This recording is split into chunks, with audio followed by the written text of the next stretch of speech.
Okay, good morning. Jess, do you want to just confirm that we're live, please?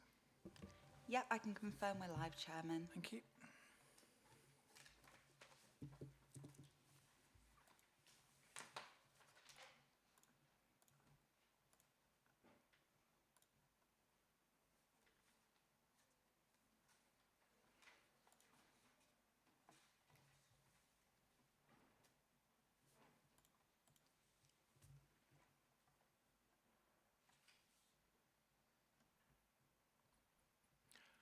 We're good to start.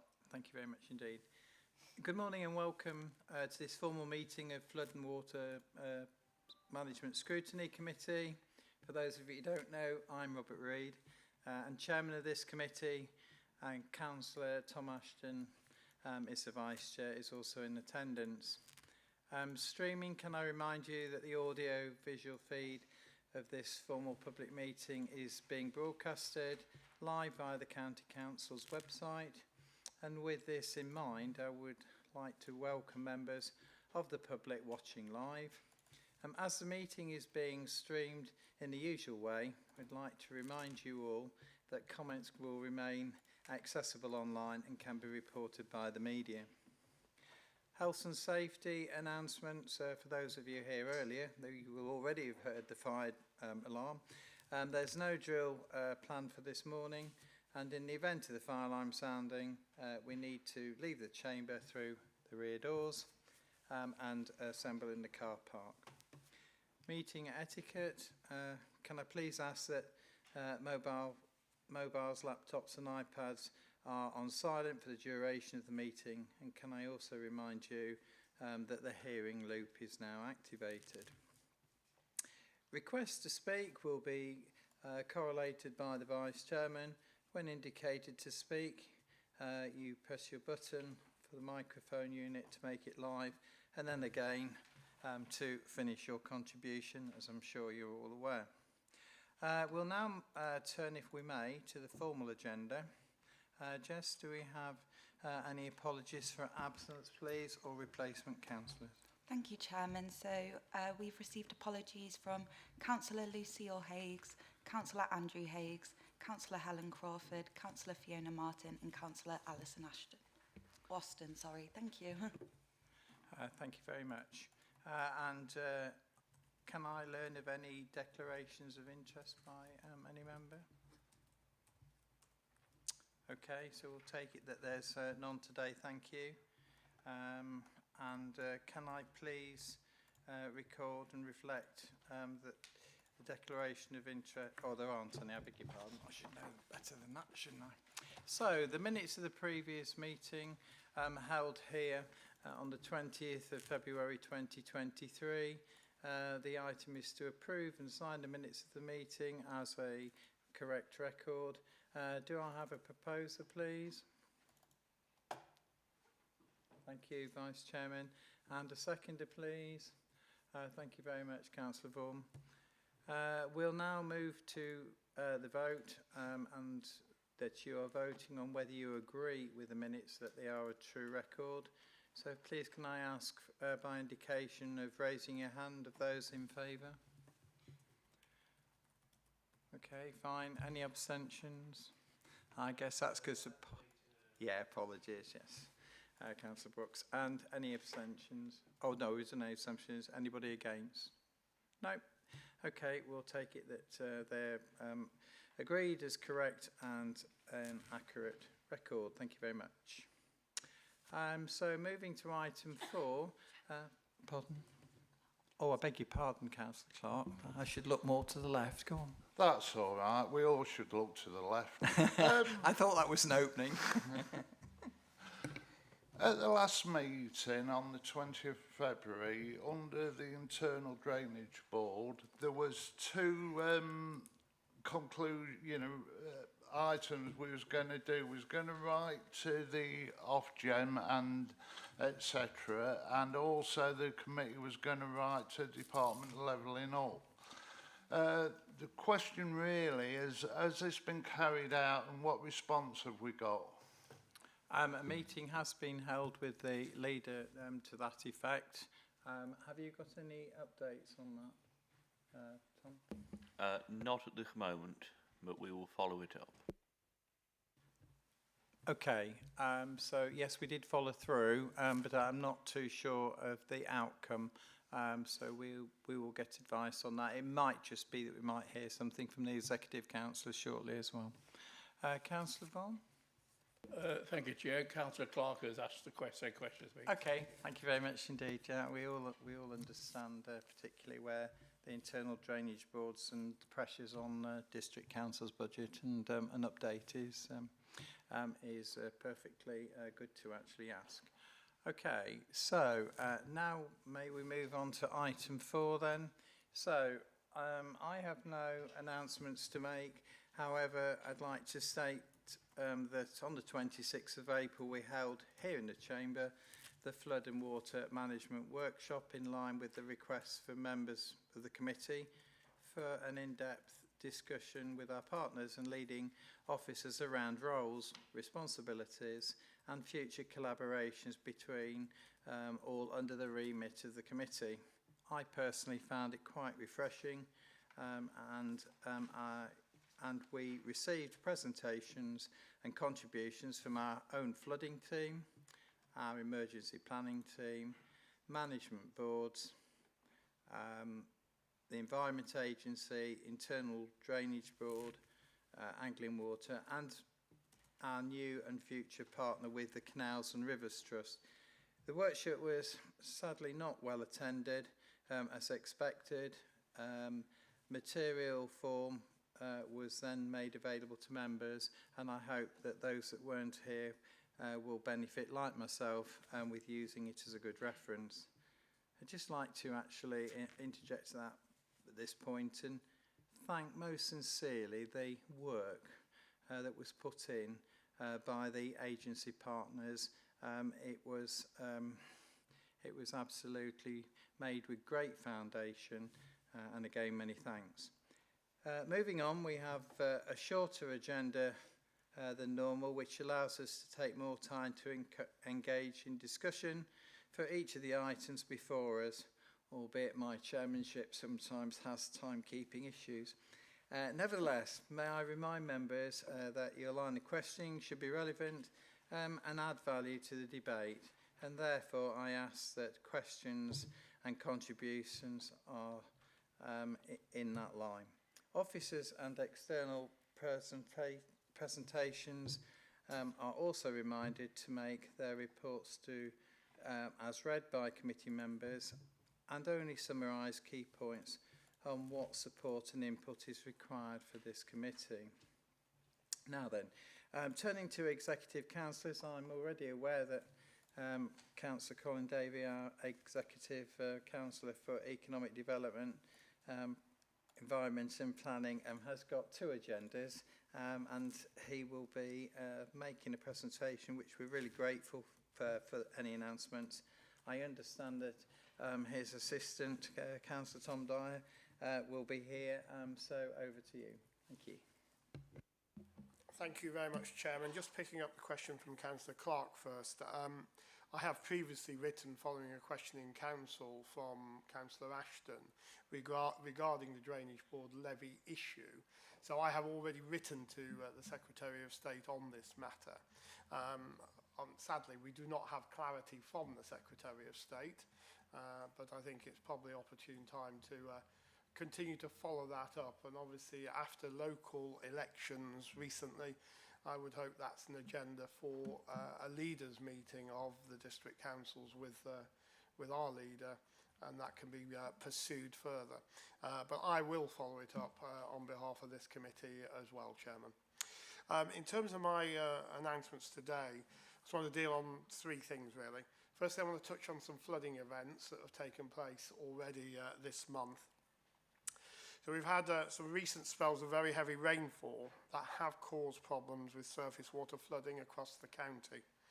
Localised intense thundery downpours on the 5th of May caused a number of issues in the East Lindsey area, mainly affecting the areas of Great Carlton, Little Carlton and Manby, with some exceptional totals of rainfall received in a very short space of time. This included 50 millimetres in 1 hour at Manby, 126 millimetres in 4.5 hours at Little Carlton, and 151 millimetres in 4.5 hours at Great Carlton. Internal flooding affected 14 properties, with external flooding recorded as a near miss affecting a further 13 properties. Site visits were undertaken by officers from the Floods and Water team on Wednesday the 10th of May, and Section 19 investigations have commenced where internal flooding has been confirmed. Officers are liaising with colleagues at the Lindsey Marsh Drainage Board to collate the data and make arrangements to look at any partnership works that could be undertaken to address some of the issues experienced. Although it is likely that in most cases the sheer volume of rainfall simply overwhelmed the existing systems and assets. Further heavy rainfall on the Thursday the 11th of May also caused a number of issues across the county, particularly around the Market Raisin and Middle Raisin areas. Again, localised intense downpours caused a number of surface water flooding issues, although the intensity was less than that experienced on the 5th of May. And all flooding reports so far received have been of flooding to the roads and carriageway. To date, the Floods and Water team have not been made aware of any instances of internal flooding, although confirmation is awaited on 2 near-miss reports. Officers are working with a number of agencies to identify any particular contributory factors, although once again it would seem the short duration and intensity of the rainfall simply overwhelmed the drainage systems in place, witnessed by the fact that water levels receded very quickly indeed. In terms of delivery of capital flood risk projects, I'm pleased to report that work commences on site today for the Long Bennington Surface Water Flood Relief Scheme. I'm sure that will be a delight to residents and the local member concerned. This project will better protect in excess of 50 properties in the village from the future effects of surface water flooding. This work will continue throughout the summer, with scheduled completion due by the end of September this year. In terms of other key initiatives, officers and members continue to proactively engage in key strategic flood risk and water resource projects across the county, including the Humber 2100 strategy and the Adaptive and Resilient Coastal Communities project. These strategic initiatives are in partnership with a number of stakeholders and explore how we can better adapt to the effects of climate change from all sources of flood risk, while sustaining and enhancing the environment and the social and economic benefits that we wish to see continue in a resilient Lincolnshire. Current work includes building an evidence base of the future risks and opportunities, with modelling and mapping work being developed which will support future decision making and investment opportunities. And I'll just close with a final thought. We are starting to hear from government that the SUDS legislation is to be formally enacted and passed to the responsibility of the County Council from next April, which will put considerable more burdens on our service and teams, and will, I'm sure, be a discussion point for a future meeting once we have more detail, Chairman, from government on that matter. I'm happy to stop there and pick up any questions that members may have of me or of Matthew Harrison on those announcements. Okay, thank you very much for that. I think first and foremost to listen and to understand the strengthening continues with the work efforts that are done, particularly with the continued flash flooding scenarios that will very sadly continue. And indeed, it's not good news, I don't think, for any of us to learn of the new directives asked of us from next April, but I have every confidence that we'll cope with them. Now then, have we got, yes, Stephen Bunny? Thank you very much, Councillor Davey, and for recognising the issues which were at Market Raisin last week. And I understand that it's obviously intense rainfall, the system not coping. And as far as I know, along with you, there were no internal flooding or that has been reported. Obviously, if we find anything out, we'll let you know. But I think the issue is that it was only a matter of minutes away from that. And there was a lot of anxiety from the people, residents in the town, some of whom have been flooded, as you're probably aware, 6 or 7 times in the last 15 years. And I think it's important that we recognise that as the intensity of these storms come, and they're going to carry on, we know that there can be some considerable stress and mental health issues and well-being issues on some of the residents. Or in fact, all of the residents. I must admit, every time it starts to rain, my heart leaps, what's going to happen. And I do think that we perhaps do need to do everything we can to work with partners, which we are, but it's the actual pace of change, or the pace of that work, which is necessarily possibly not as fast as we would like, but it does need to be a bit quicker, because I think it is actually beginning to toll on certain people. And I'm not wanting to take from any officers, because I know everyone's doing the best they can, but perhaps we do need to just up that a little bit to protect things. And I think the other issue is it's useful today. We've got a meeting 3 days, 4 days after the event, so we can give some fairly instant feedback. I think the other problem is, yes, on the ground, as county councillors, we're out there supporting the community, but I think they wish to know what happens from here. I get the message, well, you come round with lots of clipboards, everybody comes round with lots of clipboards, and yes, it's happening again. I think that those are the 2 points I just wanted to add to your comments. But again, thank you for mentioning market raising. Thanks, Councillor Bunny. I just agree with you. I mean, I think we're going to have to accept that these kind of intense rainfall events are probably going to become more frequent rather than less so. And I don't disagree with you in terms of the mental health issues. I'm sure that the people of Wainfleet who were flooded out when those problems took place a few years ago now, some of those people are still dealing with the aftermath of what happened to them. And the worst invasion of a person's private space is either burglary or flooding. And we all know what that does to people. So we can only do what we can do with the budgets that we have. And I would make the point that government, in all of its rhetoric around 2050, needs to recognise that we have things that are happening today. And maybe the focus of funding needs to be dealing with the things that are happening on the ground today. And whilst it's important to look to the future, we need to get the balance of funding right between stuff for today and stuff for the future. And I'm not sure it's right at the moment, Chairman. And I think that probably picks up Councillor Bunning's point. We need to make sure that the funding we have available to continue to do these Section 19 investigations is adequate, because we know we're going to have to deal with these incidents in the future. And we've already had, as I've reported today, a couple this month. If we have those intense summer rainfall events that we've had in the past, then we'll be dealing with hundreds of Section 19 applications again. We've cleared the backlog now, but we don't want to clear it just so it can be built back up again. We need to make sure we're on top of it all the time, because that's part of giving reassurance to our communities, as Councillor Bunny says. Councillor Clark. Thank you, Chairman. Councillor Davey, as a general comment, you use the word overwhelmed. Floods, the water overwhelmed systems.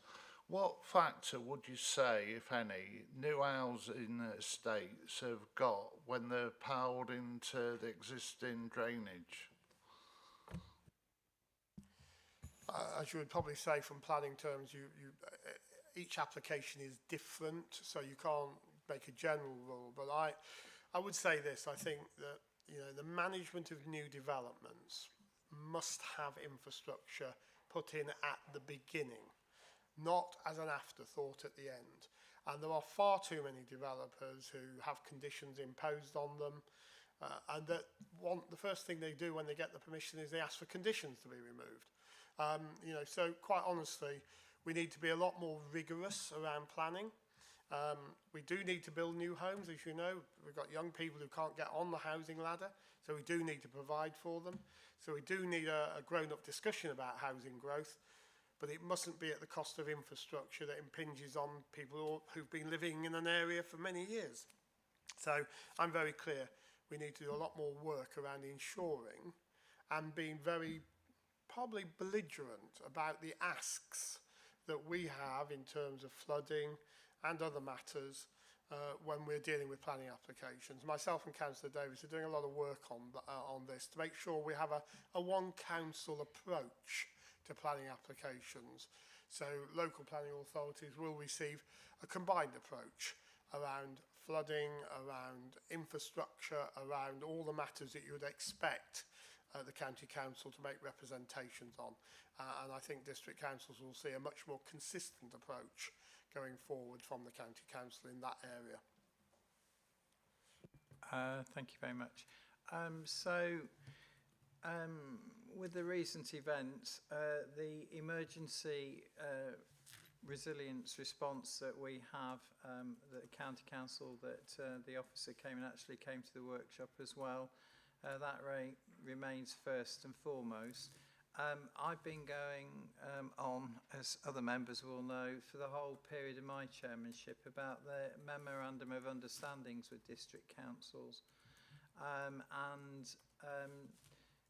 we now have a change of first line response, which I'm going to bow to information from our officer Matthew Harrison in a minute, because we have changed from floodline to, can I ask you? Yes, thank you, Chairman. That's no problem at all. It was merely a change in the name on the website, to be perfectly honest, because the reports of flooding that are received by Lincolnshire County Council on the website was listed as Floodline, and we were very conscious that the Environment Agency also run Floodline, and there was a risk of confusion there for members of the public, and we wanted that to be clear messaging. So that has now been amended on the County Council website, so they're clear that who they are reporting the flooding to and in what context. So that has now been amended. And the title is? The title is now just through our customer service centre, so they know that who they're reporting that through, so it's not referred to as Floodline now to save confusion. Okay, that's good to know, because like Councillor Bunny and other members, I too have been involved in my division when we've had flash flooding, and it's not just about getting help. I always am very mindful of the agencies involved, particularly fire and rescue, and if the public can learn through their local council, that's very often on the ground when these events happen, the coordination, it does alleviate countless extra calls by members of the public, while our emergency teams right across are actually trying to get on with a situation that they need to do. And of course, I don't know whether Councillor Davey or Councillor Dyer would know, but we do have these 4 mobile response pumps that go around. Were they engaged on the recent misfortunate activities? Well, Matthew's shaking his head, so the answer is no on that activity. But I think, Chairman, it might be well worth me picking up a thought that we ought to consider something in county news about how we manage not just issues around the coast, but issues around surface water flooding. Maybe it's probably a time for an article in one of the next editions about the role of the county council around this area, with all the appropriate phone numbers, of course, for the public to use. Yeah, I think that would be really most supportive, because if I may say so, there are some times when these situations aren't foremost in the members of the public mind until a situation occurs, and actually iPads and everything else, if people have actually got a hard copy of knowing how to get help, I think that would be most beneficial and supportive to all the people, all the residents that live in our county. Thank you very much. Okay, any further questions? No? Okay, Tom, have you anything at this point? Okay, sorry, I should call you Councillor Dyer, I apologise. I think Councillor Davies begging his leave, thank you very much. So, Do we have any other announcements from lead officers that we know of? I wasn't made aware of any. No. Okay, fine. Right. So moving on, we were sort of hoping that we might have had some intervention from Matt Moore from the flooding partnerships from Angling Water, but that's not going to happen. If we move on to agenda item 5, which is the flood and water team update, including section 19 investigations, the items in the agenda pack, pages 15 to 20, and clearly provides an update to the committee on the recent work of the flood risk team, including informing us of the status of all current flooding investigations undertaken by the county. When we did the chairman's pre-brief, we were of the mind at that point that section 19s were going at a good pace, that the weather had been kind, exclamation mark, and that the start date for the work at Long Bennington for May the 15th was on track as well. It's quite interesting what happens when the Lord intervenes and sort of how updates need updating. After my preamble, what I'm asking committee members, and they're invited, is to view the current list of completed and active flood investigations that are available online at the address indicated on page 15 of the agenda. To inform Democratic Services, our scrutiny officer, in advance if they would like to raise any particular sites at forthcoming committee meetings. And to note and comment as required on the updates provided on the work of the flood risk team. So with that introduction, it's over to you, Matt, if I may. Thank you very much. Thank you, Chairman, and good morning, everybody. And yes, how quickly things can change in the matter of a few days. So the report that is presented to you in the pack today highlights the current position with the Section 19s as it was when written, and at that point the weather had been quite kind to us and allowed us to catch up with the Section 19s. But as has already been highlighted in Executive Council reports, the weather of the 5th and the 11th of May has changed that picture somewhat since this report was written. I won't repeat what has been said before in respect to the rainfall totals and the numbers that has been ably demonstrated, but it did highlight again these intense storms that do cause us the biggest problem with surface water runoff and surface water issues. I am pleased to say that we were able to react as a team quickly, particularly to the events in the East Lindsey area around the Carltons and Manby, where door-to-door inquiries and investigations were undertaken on the 10th of May. And I would just like to record that the receptiveness and help of the residents was much appreciated by the team under the circumstances that they'd faced. That was much appreciated by them in what is a very, very difficult time for them when somebody's been internally flooded, as has already been highlighted. But it was very helpful in gathering some evidence base, which will then help shape any recommendations that come out of the Section 19 reports. Market Raisin, as well we touched on, did suffer some flooding, but as we sit here today, that seems to have been road and carriageway flooding from the heavy rainfall. We have no reports of internal flooding, but both with the East Lindsey area and what happened around Market Raisin, I would say is quite a dynamic situation as information continues to come into the floods and water team, so that position may yet change. With Market Raisin, I'd just like to add that we have a report commissioned to undertake a full detailed and modelling investigation across the town. This stems really from the events of August last year. And what was realised is that there isn't a huge understanding of the capacity and some of the drainage systems in the town. There's a number of organisations that will have some drainage systems in there, such as Highways colleagues and Angling Water. And what this modelling work will do will really start to understand where the capacity issues lie, where there may be opportunities to improve the drainage, or where even new systems might be put in place. And as part of the floods and water team, we have already put provision aside for any potential future works that can start to alleviate that. But It can take a little bit of time because first we need to understand what the situation is before we can then look at what the resolutions are. But that is work that is active and ongoing at the moment. The only other thing as well, Chair, if I may, I will just quickly pick up on the SUDS that's been mentioned today in the Schedule 3. So Lincolnshire County Council, as part of Schedule 3, will become SUDS approving body if everything goes through as anticipated. Colleagues in our development management team are looking at setting up various working groups as to how this would work in practice from a Lincolnshire County Council point of view, and also working with our partners and colleagues on that in the wider Floods and Water Partnership. And it has been suggested, if members feel appropriate, that that is something we can bring to a future committee when we have a bit more detail to see how that might work in practice, because certainly future development has been highlighted, can have a big impact on surface water flood risk across the county. So more than happy with development management colleagues to bring that to a future meeting. Again, just to reiterate, the Long Bennington Flood Alleviation Scheme, that is starting on site today, and that is some good news. We've appointed a contractor.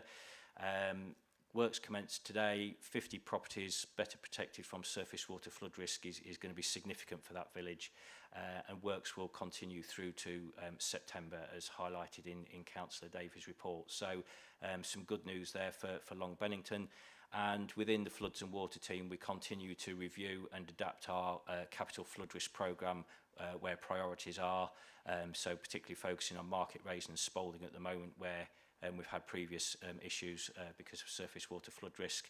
And again, when that capital programme has been updated and we have some more detail, we can bring that to committee to provide an update on what that programme will be going forward. But for now, Chairman, I'll leave it there if I may, but as always, more than happy to take any questions. Thank you. Thank you very much. Thank you very much, Matthew, for the update and the report to where it is. In listening as a member within the committee, of course, today, I mean, I've been involved where we've had flash flooding that's been 50 mil of rain.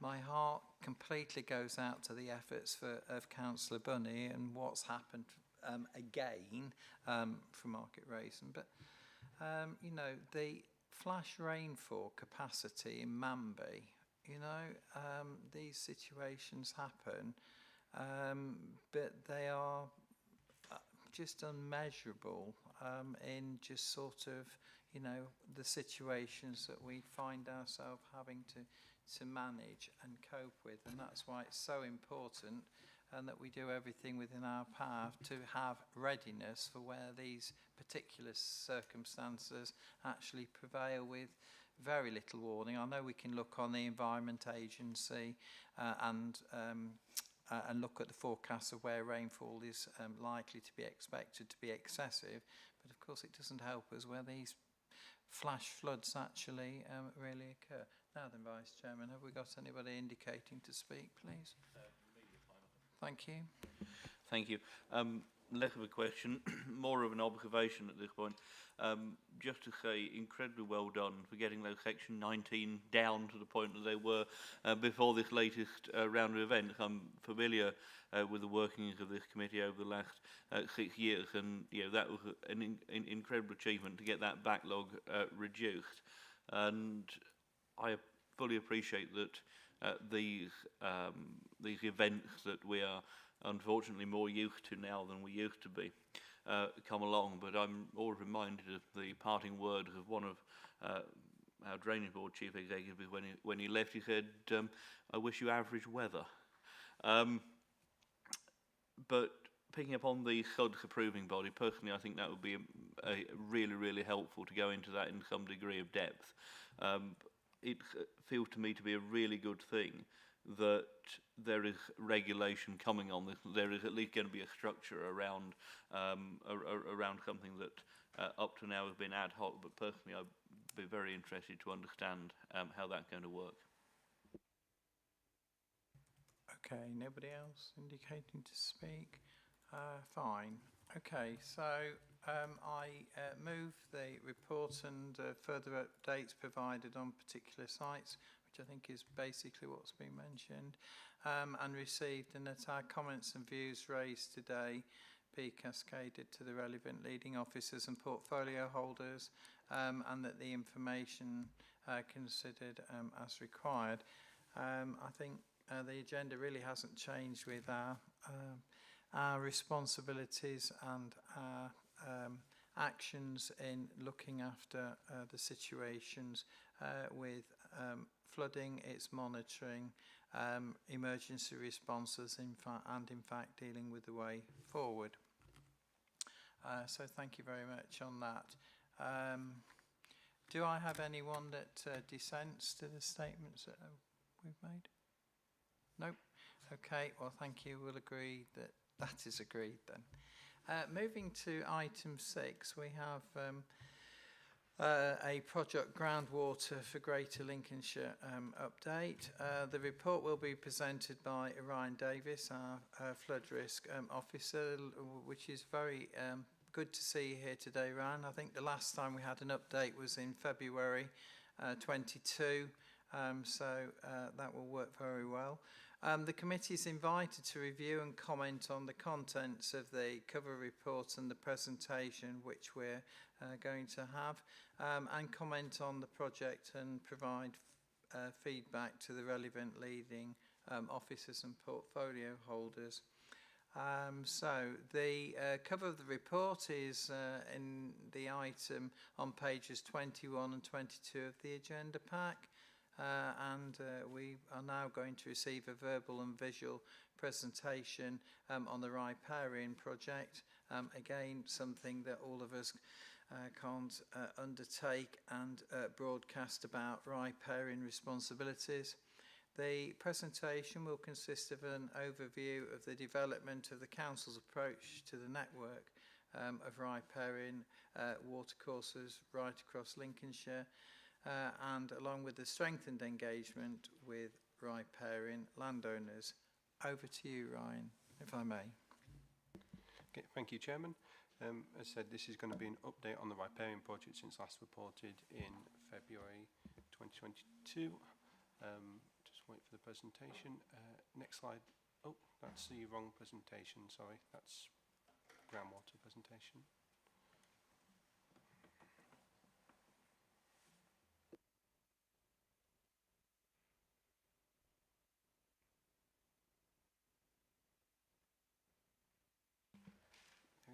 There we go. Okay, thank you very much. Next slide, please. Okay, just a bit of a summary. So the project, for members' recollection, so the project started in March 2020, just before the first wave of COVID lockdowns.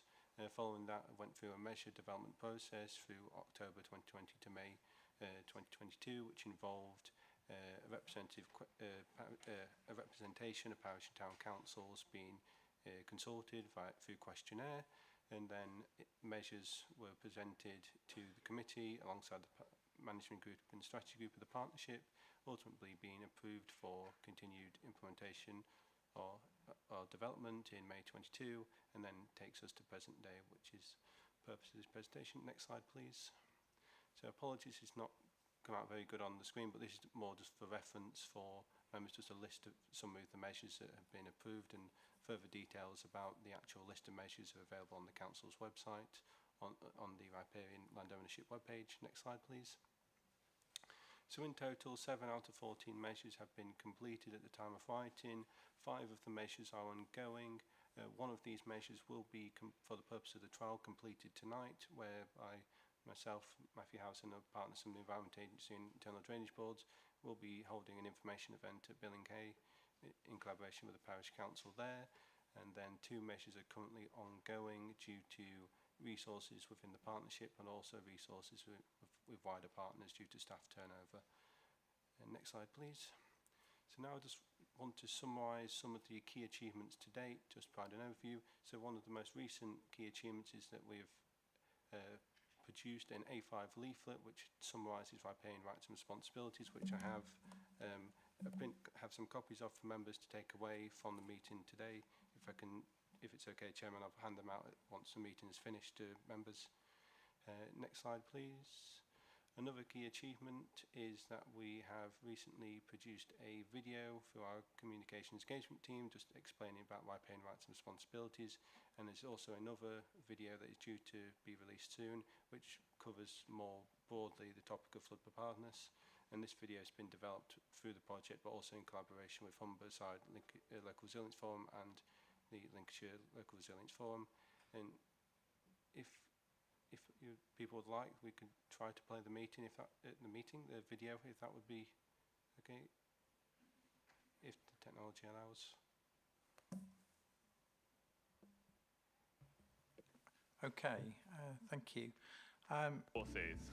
A watercourse is any natural or man-made channel that water flows through and includes everything from rivers and streams to drainage ditches and gullies. If one of these runs through your property or next to your property or land, it means you're what's known as a riparian owner and you're responsible for maintaining it. Maintaining your watercourse means keeping it free from silt and other debris that could block the flow of water. It might mean cutting back vegetation that hangs over the water or removing fallen trees. You also have a responsibility to keep it free from pollution. These are your riparian responsibilities. Check if you need consent before carrying out any work on a watercourse. The Environment Agency has powers to carry out work on main rivers to manage the flood risk. You can find a list of main rivers on the government's website. Your riparian responsibilities still apply. If you're unsure whether you're a riparian owner, check the deeds to your property. Managing all these watercourses is important to help prevent flooding in your local area. Okay, thank you for that. Next slide, please. Who's responsible for maintaining watercourses? A watercourse is any natural or man-made channel that water flows through and includes everything from rivers and streams to drainage ditches and gullies. If one of these runs through your property or next to your property or land, it means you're what's known as a riparian owner. Oh, there we go. Apologies, the next slide is not as pretty to present as the next two, but this is just one of the pieces of work we've done. We've developed a best practice document with respect to enforcement on ordinary watercourses under the terms of the Land Drainage Act and the Public Health Act. This document mainly formalises the current practice that happens through colleagues under the Memorandum of Standard in terms of extended area enforcement. In principle, the general approach is, the general approach, should say, is assessed on a case-by-case basis. But if we speak generally, it will be to work with landowners wherever possible. Obviously, sometimes it's quicker, more prudent to do so, but depending on the powers you want to use, there is recourse to legal appeal through the Magistrates' Court. So if you're going to serve formal legal notice, then obviously you have to ensure your case is robust enough that it can't be repealed. Next slide, please. Another piece of work that we undertook as part of a trial, this is within Sturton by Stowe, we went through a process of identifying riparian assets. So in this case, the blue lines shown on the map are watercourses that weren't recorded on any records, whether Environment Agency, Internal Drainage Board, Ordnance Survey records, and this was identified through a manual process, predominantly using Google Street View. Next slide, please. Oh, apologies, there's an animation on this one, not sure why. We've also updated our online asset register, so all the black lines on there, this is based off Ordnance Survey data and shows all the watercourses that Ordnance Survey have recorded currently, and that's for each, broken down by each district, just to help people understand where watercourses may be, to aid them in determining whether or not they might be a riparian owner. Next slide, please. And final, some key achievements to date that we've undertaken tailored engagement with 3 or 4 communities. These varied from meetings to information events. As I alluded to, there's one more information event that's to be held tonight. And although that will be the end of the engagement trial, from the trial perspective, any actions that come out of that, I can assure members that they're going to feed into the day-to-day operations of the team. We've also put forward, in collaboration with Cambridge County Council, a recommendation to the Flood and Water subgroup of ADEPT that a national community of best practice be established with respect to riparian owners to help address some of the national issues which are difficult for one authority alone to push forward, and we're currently awaiting response from the group with regards to the recommendation.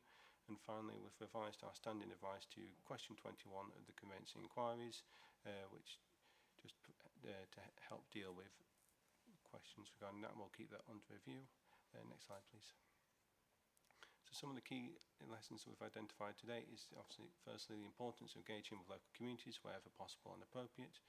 The second lesson is the need for national scale collaboration to address concerns such as funding, issues regarding solicitors not picking up advising residents that there might be a landowner during the conveyancing process. And also there's a potential challenge of county scale rollout of certain measures such as on resources and also budgets. Next slide, please. So what the proposed next steps are for any ongoing and on-hold measures to be implemented for the project to continue, and for completing measures for the integration of them into business as usual work stream of the Floods and Water team insofar as reasonably practicable. And also one thing we are keen to do is to work with elected members to how best we can continue raising awareness of rights and responsibilities. One current suggestion that's been raised is promotion to the leaflet by elected members to the respective parish and town councils, and we are looking to get the leaflet updated onto our website. That concludes the presentation. Is there any questions? Thank you very much. Yeah, okay.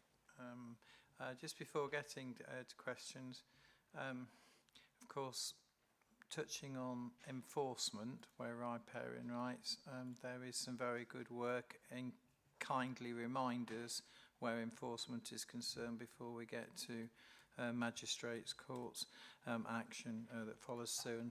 And we have evidence in our division of some of those reminders and asks actually have positively worked very well.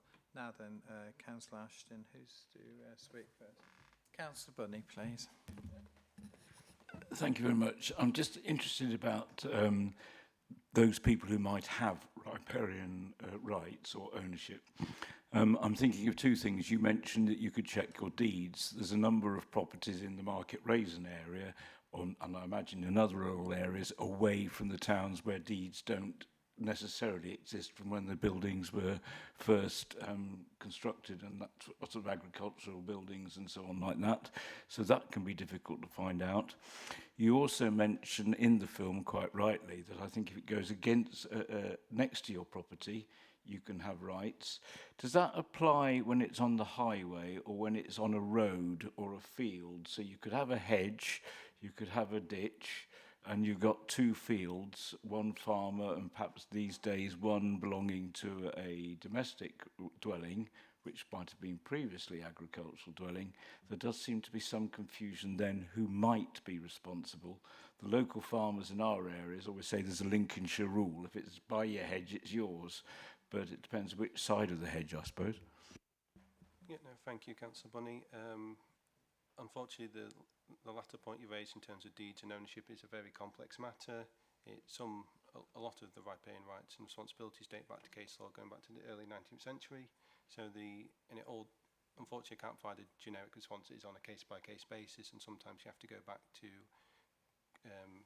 one case I'm working on recently with our legal services. You have to go back to the Scotbury Enclosure Award of 1820 to help try and determine ownership responsibilities, but even that wasn't definitive.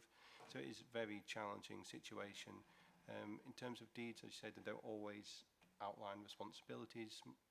I know there are services you can go to that do like the legal checks, look at past deeds and conveyances and searches, but in terms of the highway, generally speaking, if you have land on one side, then there's a watercourse and then there's the highway.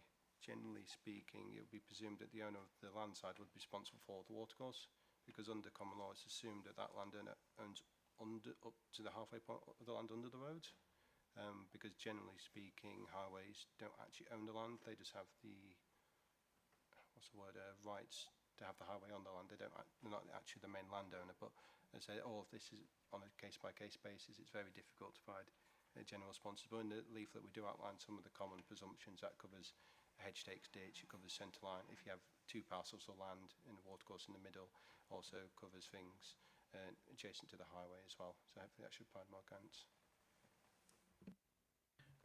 Okay, is that a question of this debate? Yeah, thank you. I probably ought to declare an interest, actually, because in our case, the land, as Ryan knows, there is an issue to do with some riparian rights, and there is a watercourse which I think was dug by the farmer before we moved in, going down the side of our house. Not that it's an issue between us and the owner of the land, but it is a reason I come up with it, because I appreciate that in other areas of market raisins there, so I just felt I ought to be honest about it.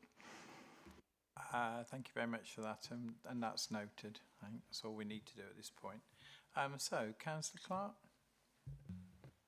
Thank you, Chair. On the enforcement, how many times does it actually go to court, and is it a long, how long is the process?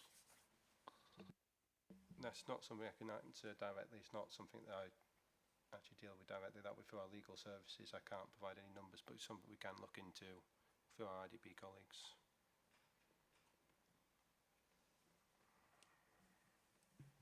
Okay. Anything else? We're there with that, are we? Okay, right. Yeah, Matthew. Yes, thank you, Chairman. I was just going to elaborate on that point a little bit there for Councillor Clark. Currently, for consenting and enforcement in the county, as some members, or hopefully members, will be aware, internal drainage boards carry out that function on behalf of Lincolnshire County Council in extended areas. The records that we have for cases going to enforcement are thankfully very, very small, because the approach taken is generally to try and work with people and landowners to come to an amicable situation rather than just go to court, which is costly in both time and and resource for everybody. So that isn't an outcome that we would want to actively pursue as a first step. Obviously, it would be exceptional to go there. There have been 1 or 2 cases, I believe, where internal drainage boards have ended up in court proceedings over riparian responsibilities, the details of which I haven't got to hand, but thankfully that number is very small, and in most cases these things can be sorted out through correspondence or amicably through site visits and the like, which will obviously be the preferred method first and foremost. Hope that's helpful. Thank you very much. Councillor Ashley Morris. Thank you, Mr. Chairman. It's a couple of really childishly simple questions, I think. Do we actually have accurate records of riparian drains and owners? I understood from a previous meeting that we sort of didn't. And if so, have we contacted them? Because I'm one, and you certainly haven't contacted me. And having done a straw poll in where I live, in Langrick, no one that's a riparian owner, and most of them know they are, have had any sort of contact of any kind. And there are drains in awful states and some where people sort of plant primroses. I mean, there doesn't seem to be any contact having been made. I've owned my property for 12 years and rooted bits out the drain, but I've never been asked to or contacted or given any guidelines. So I wonder if there's any data on both of those things. Thank you very much. In response to the first question, although we have a list of watercourses, it will be not comprehensive in the sense that certain watercourses have been piped in over the years and we won't have records of that, but also trying to maintain an active registry of who is actually the riparian owner. It's likely to be cost prohibitive, just thinking about the number of watercourses and landowners, even just in land registry searches alone and through legal time, and trying to keep to and update that constantly would be cost prohibitive and unlikely. It would be disproportionate to the benefit, although in an ideal situation it would be useful, but it's just, as I said, too cost prohibitive.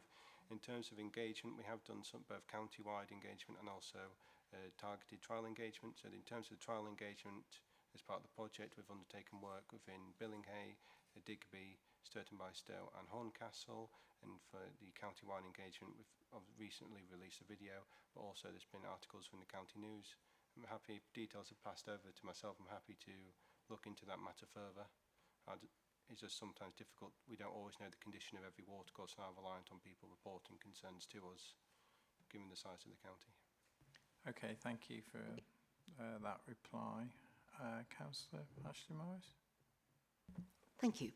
Well, could I suggest, and I mean, again, this probably sounds childishly simple, that we use some of our really good parish councils to report or give information about who appears to have a riparian drain, because certainly in the area I live in, where it's quite relevant because we're quite near Boston, no one's ever heard anything or knows anything. I mean, I'm sure parish councils could give you a very reasonable, allowing for the fairly small areas, a very good idea, which will perhaps update records. And where this occurs, surely those people could be contacted.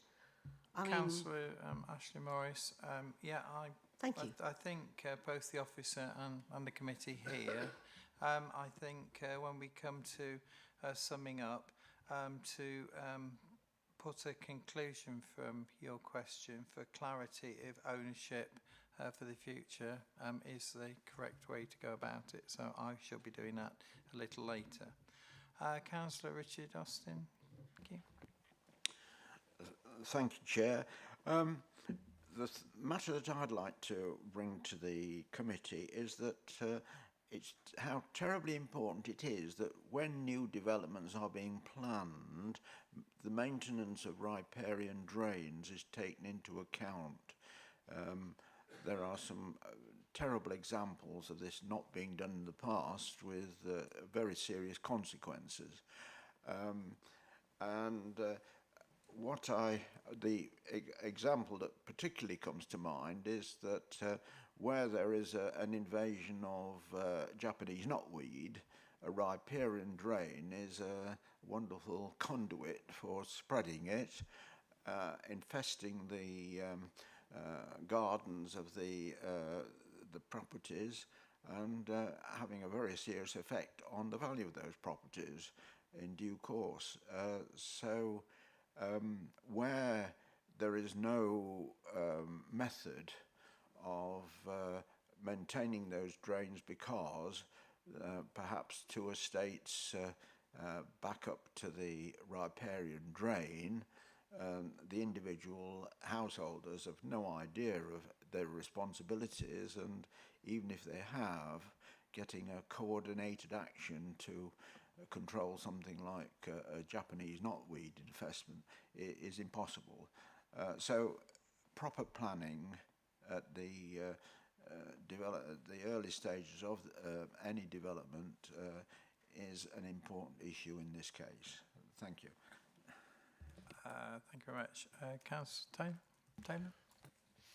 Yes, Mr. Chairman, thank you very much. Interesting discussion here, particularly the comments regarding the need for information to be shared and gathering of data. On that point regarding information, regarding enforcement, I would like to see more information and data for future meetings so we could actually give this some time and analyse this. Also regarding the enforcement, when a bad practice has taken place, do we look at prevention taking place in that neighbouring area? Because, of course, if we can avoid it taking place in the first place, it avoids some of these situations which are leading to enforcement. Thank you. Okay, Ryan, do you have any? I can see your pen writing furiously. In terms of data, as alluded to previously, happy to gather data to present to the committee for future updates. In terms of prevention, it's a challenge. Certainly by no means I'm an expert in this field. Obviously, the powers we have available are always reactive powers, not proactive powers, which is a challenge for us from a legal perspective, but hopefully as part of the awareness raising campaign that can be a form of prevention. But ultimately, a lot of these instances, it needs to be brought to the attention of the relevant officers before anything can happen. If it's not brought to our attention, there's not much we can do, unfortunately.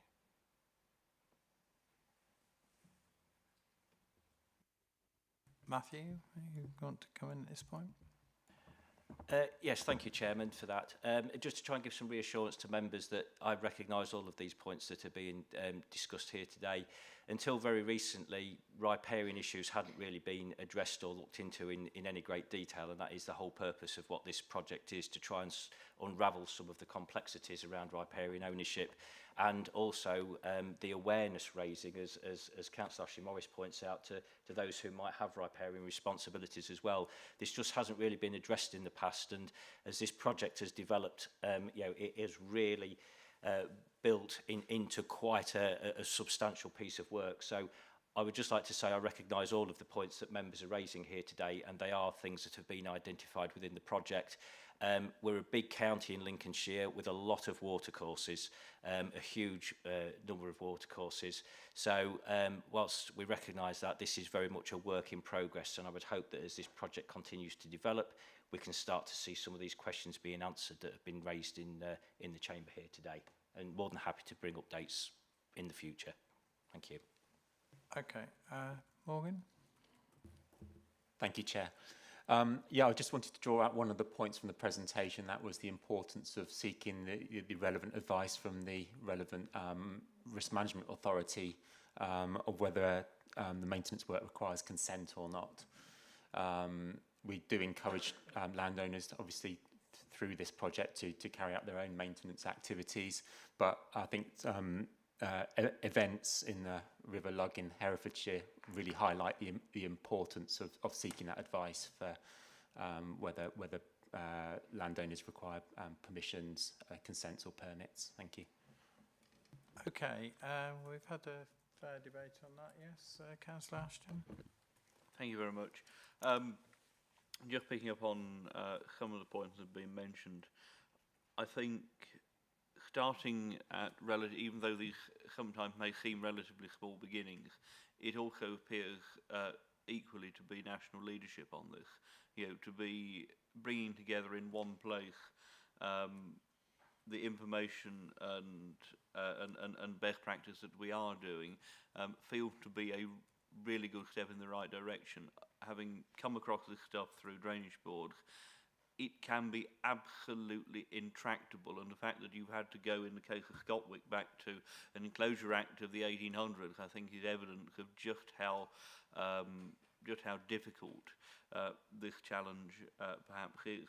I just wonder, as this project goes forward, as it develops its evidence base, do you feel that there is scope, as part of providing something of a national leadership role on this, to make the case to government, to Secretaries of State, that actually the next thing to crack with this is properly funding enforcement?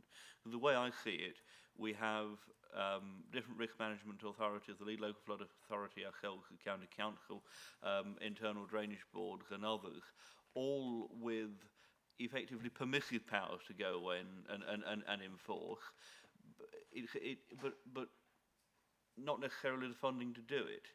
And to properly fund enforcement, how the system is set up at the moment, if I'm right in understanding it, effectively we have to take money which we could be spending on Section 19 on prevention to put into that enforcement. And until we get to a situation where we can do cost recovery on enforcement, whether it's County Council, whether it's Drainage Board or whoever it may be, then there's actually a disincentive to doing that enforcement work when it comes up. And I'm just interested in your thoughts on that, and whether that's, you know, a future destination for the fantastic work that you're doing.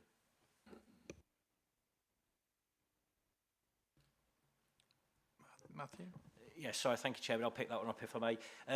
Thank you, Councillor Ashton. I recognise that, and I mean, as part of the project, you're absolutely right that this is quite leading. We've been reporting through to, for example, the National Adept Group on flood and water management. We've been working with National Environment Agency colleagues as well. I think this project is really starting to shape some thinking around riparian work, and sort of being an exemplar for some of that. So I recognise what you're saying there. It may be a bit too early to say, and that will come out of some of the evidence base that is further developed, but all of these things are currently on the table to explore, and obviously riparian work is not very well understood at the moment generally.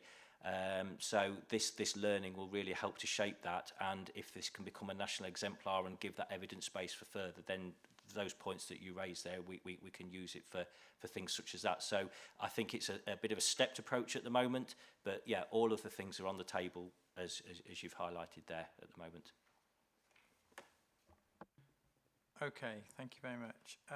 I'd like to move that the report and the presentation is received, and that our satisfaction be recorded on the detail contained in these and on the progression of the project.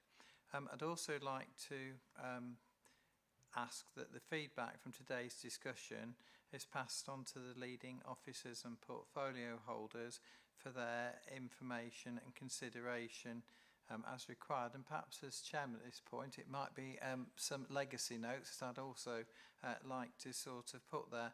I think, and if officers would be careful to record, one, I think we have responsibility of ownership boundaries, which has come up. Two is the clarity of ownership of responsibility with landowners. Three, if further investigation and consideration could be given to maintenance, inspection, feasibility, which would be further for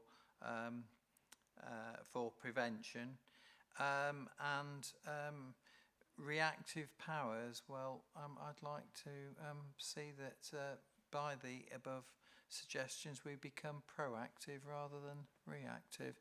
And on that basis, can I ask for members' support? Thank you. Anybody that wants us to abstain or disapprove? No? Okay, right, well, there we go. I think that's clarity on that one.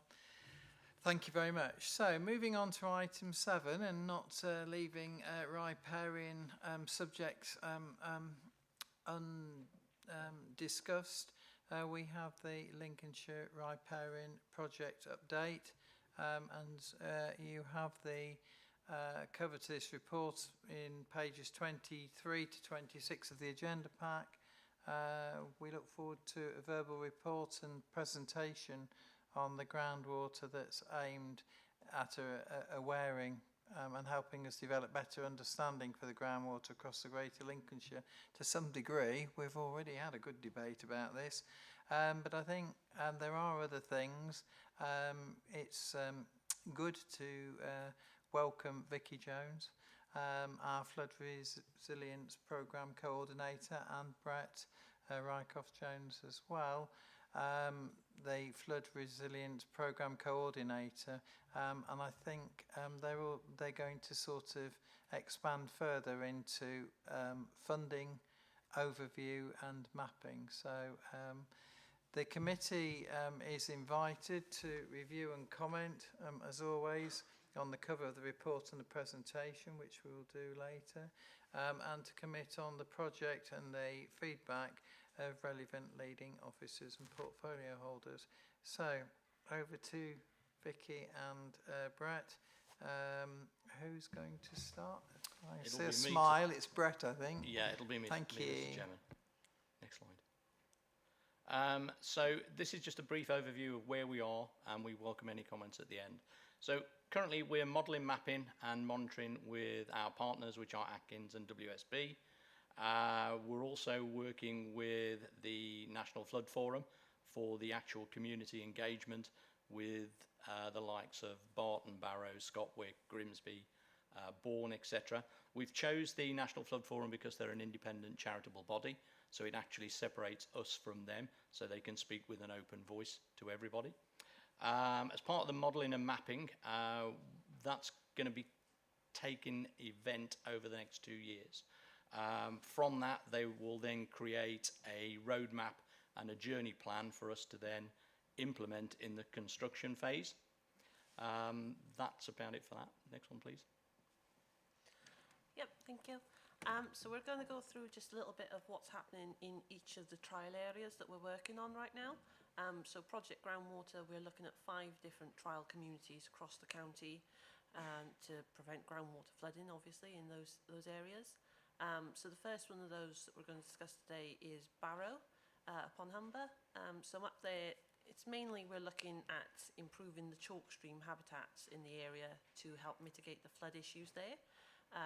The results of this we are looking from our hydrologists, as Brett alluded on the previous slide, are doing the mapping and modelling, and they will provide sort of the more information for us as to what we are doing in Barrow, because they used to have spring activation in the area was causing the flooding issues, and previously they've sort of hopefully fixed the issues with some nature-based solutions, but we've not had a big flooding event in the area since. So our hydrologists are mapping the area and modelling it to ensure we understand, with climate change moving forward, is Barrow flood free now, or will improving the chalk stream habitats actually help going forward for them? So next slide, please. So on to Barton.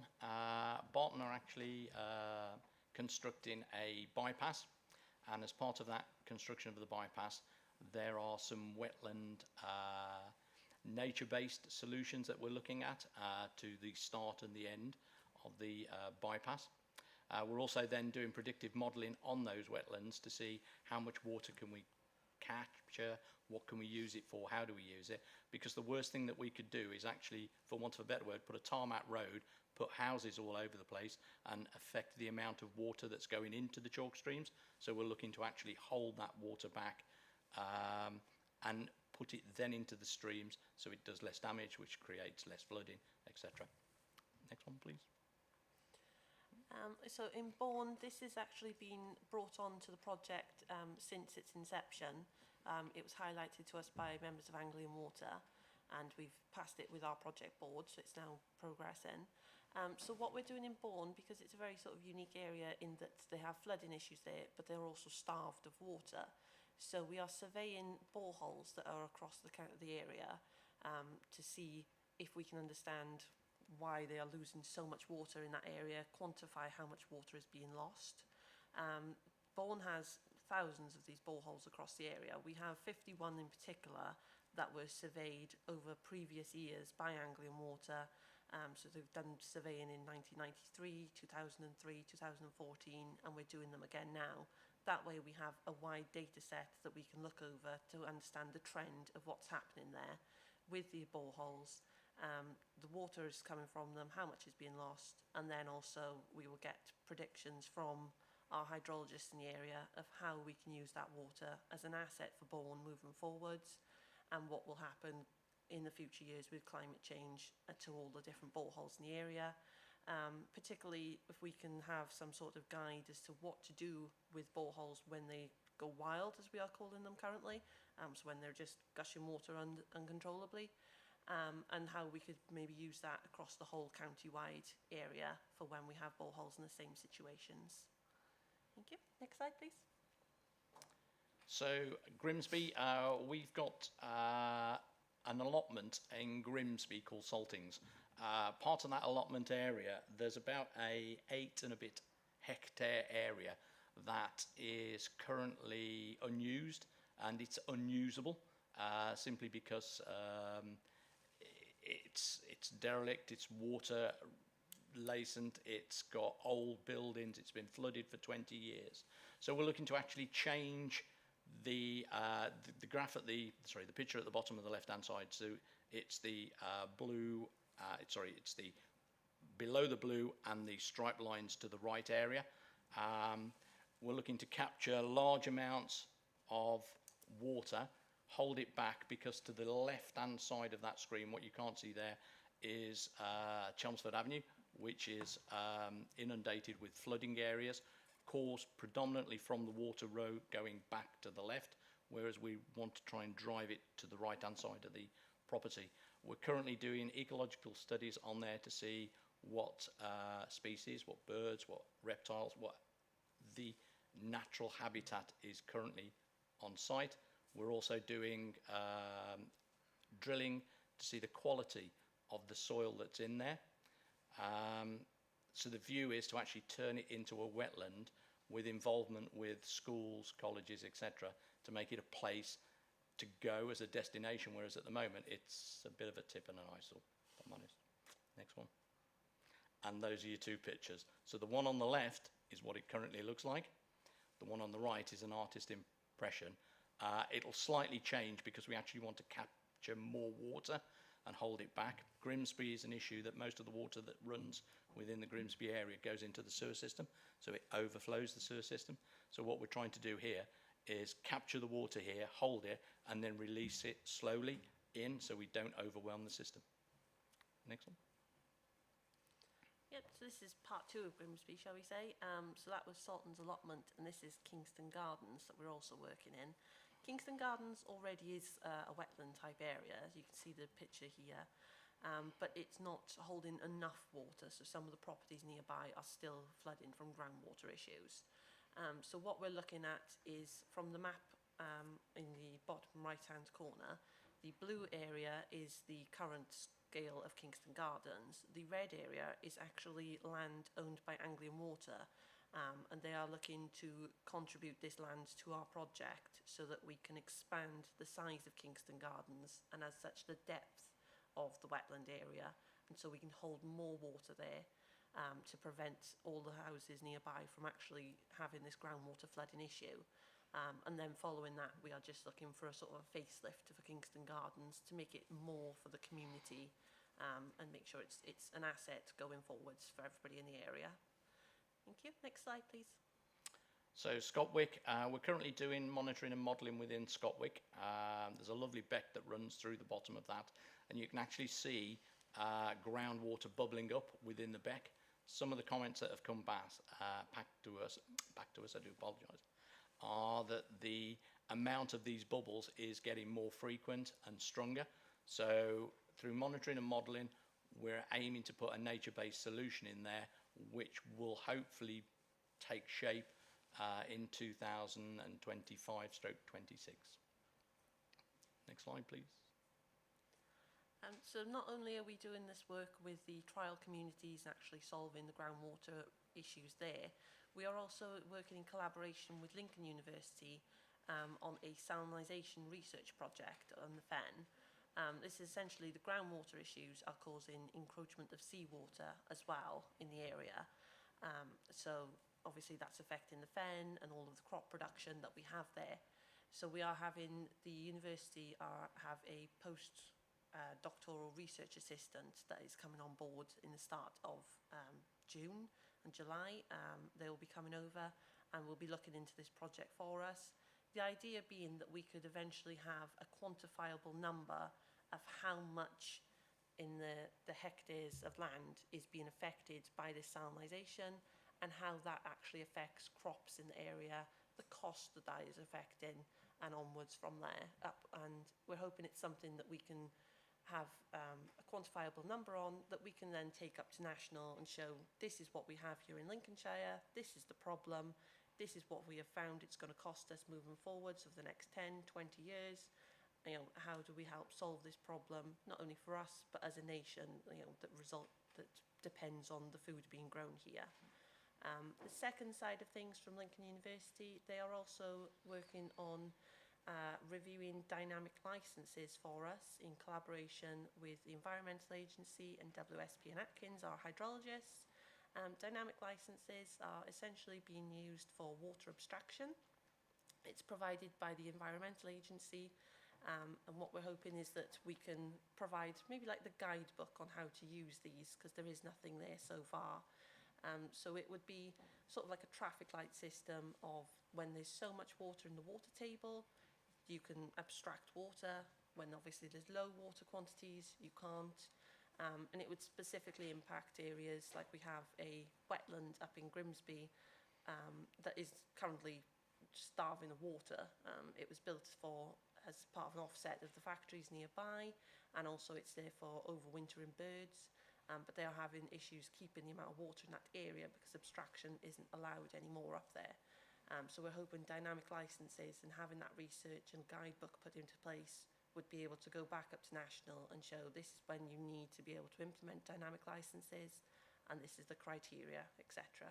So that's what Lincoln University are doing for us as part of this project. Next slide, please.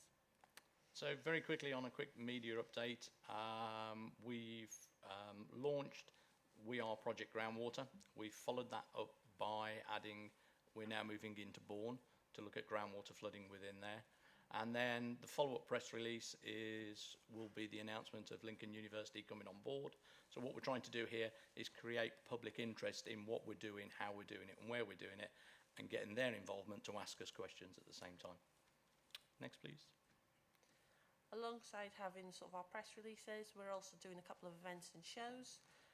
So our project is part of the FCRIP 25 projects that were awarded the funding. As part, we are going to Flood and Coast Conference next month to present our work there and make sure we publicise what we're doing here in Lincoln. And we're also at Flood and Water. We have a stand along with Ryan with his riparian work is going to be there presenting Project Groundwater so we can get the information out even bigger to audience. Next slide, please. Oh, that's it. Is there any questions, please? Thank you. Okay, thank you very much indeed. The commitments that you've shown us have been most enlightening and interesting, of course, particularly to me, of moving forward with Bourne. And I think also the work that involves the university as well is of great merit and a concentration of minds to help on the way forward. I think most importantly, officers, we perhaps have learnt from the introduction of this that you've got a 2-year work programme that you're on the journey or the early stages of the journey, and that we should see that we put that on the forward work programme, please. So, Councillor Ashton, do we have any members of the committee that have indicated they'd like to contribute? Right, Councillor Clark, please. Thank you, Chairman. Yeah, the question is on Grimsby. The issues, is it caused by climate change, or have there been long-standing issues there that haven't been dealt with over the years? In truth, it's a bit of both. Climate change will affect everything. There are some long-standing issues. The allotment side of it, straight away, because it wasn't tended, that 8 and a bit hectare area has gone into disrepair. It's unfit for purpose. To create a wetland now that can hold back water and use it as an asset is the right thing to do. Okay. Thank you. Councillor Ashley Morris, you indicated. Thank you, Mr. Chairman. This is not directly relevant to the last item that we've looked at, but I mean, many of us, I'm sure, certainly some of us are on drainage boards, and one of the useful things that we do fairly often with drainage board is to actually go and look on site visits at some of the projects. Now, for me, obviously I'm on a drainage board, I do this, and it is useful if you can actually see what people are talking about. So I don't know if it's possible in the future to sort out 1 or 2, perhaps sort of multi-site trips that would show us some of these projects. If that could be considered, I think that would be a good idea. Thank you. Thank you very much for that. I think in that proposal, you set my mind wandering as to the number of drainage boards and the diversity that is within them. I think it's very important that we keep on the forward work programme the accountability of our drainage boards first and foremost, but I'm sure the request can be noted to be included in the future. Any others? Ah, yes, okay. I should have ended the presentation is we do welcome you to actually see what we're doing and to hold us to accountable of what we're actually delivering. That's the whole point of what we're doing this project for. Okay, there's a direct line of communication, not just that you have raised, but that other members can also raise directly as well. Thank you very much. Are you comfortable with that, Councillor Ashley Morris? Absolutely. I mean, this is the whole point. It's so much easier to discuss here where we hear comments about various things. You can't picture or see them. And I think if we could arrange a couple of possible site visits that would just show us some of these projects actually in operation, and also some of the issues that we raise. I mean, particularly with sort of riparian problems. So if that could perhaps be looked at the next meeting, perhaps we could set a couple of dates. I think that would be terrific. Thanks very much. Okay, I see a nod of commitment there from both of the coordinators that we've got, so we'll move that forward. And as you've, we've spoken about the 2-year work programme as well, that can be integrated at the same time, can it not? Okay, with that in mind, can I move the report and the presentation is received and the satisfaction be recorded on the detail and the progress of the schemes reported? I'd also like to ask that the feedback from today's discussion be passed on to leading officers and portfolio holders, as is what we normally say is statutory at this point, and in particular that 2 things are noted. One is the funding overview and mapping, and of course looking forward to drainage board into situations that of course involve our riparian project.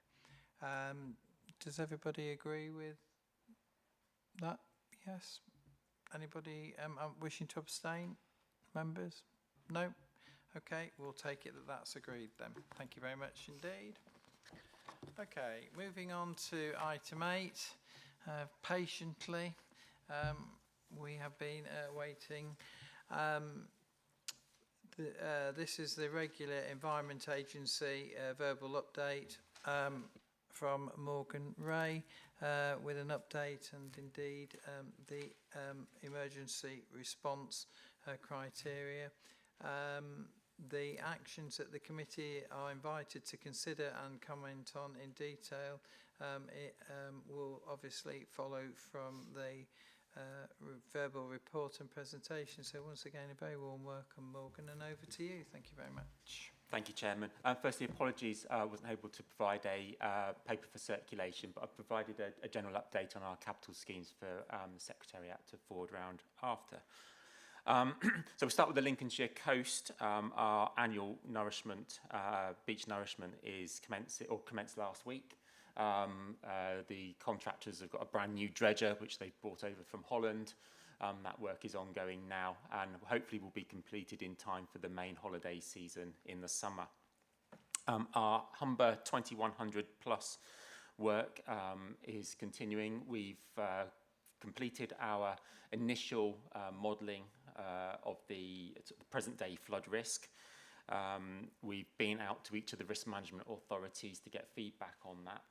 We've taken their comments into consideration and we're now updating our modelling. Hopefully we'll have a finalised modelling complete by the summer. Obviously that impacts the sort of elements of the Lincolnshire coast and also obviously the tidal trend as it comes through Lincolnshire. Our River Slee flood risk management plan, we gave you a more fuller update on that at the last meeting, but a reminder, this is looking at improving the flood risk management to 815 properties throughout Sleaford and the River Slee. We've now completed our strategic outline case. We're reviewing our hydraulic modelling, which will be really important to get right, to look at options for managing the various different sluice gates and assets that we have in the town. And we're hoping to produce a website soon, which will help with some of the engagement activities around that work. Our work looking at our Maxi Cut and Crowland and Calbit washes. Again, for Maxi Cut, this is looking to improve flood risk management for 676 properties. We've just completed our strategic outline case for that with a view to carrying out work under what we call a framework for action. So we've obviously got the Fens 2100 plus work at the moment, looking at flood risk management right across the Fens, both in Lincolnshire and beyond. And that will look at the strategic future management of those areas. But in the meantime, we recognise that there is work to be done on assets.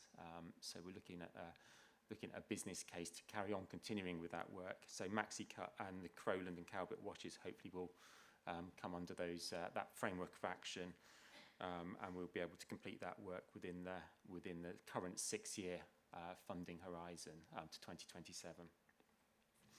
Our Lower Witham work, it's similarly, where we've split that project into two. So we've got the works arising from the studies that we've carried out so far. So we're hoping to complete those works by 2027.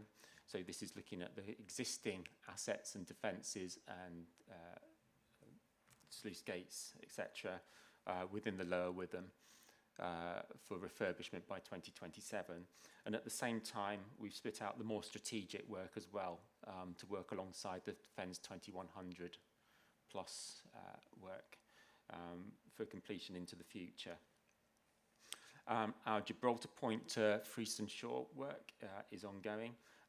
We're looking to start that in summer 2024. And as a reminder, this is looking at basically the flood banks which run between those two locations, between Gibraltar Point and almost to Boston, where we have some degraded assets. We're looking to refurbish those starting next year.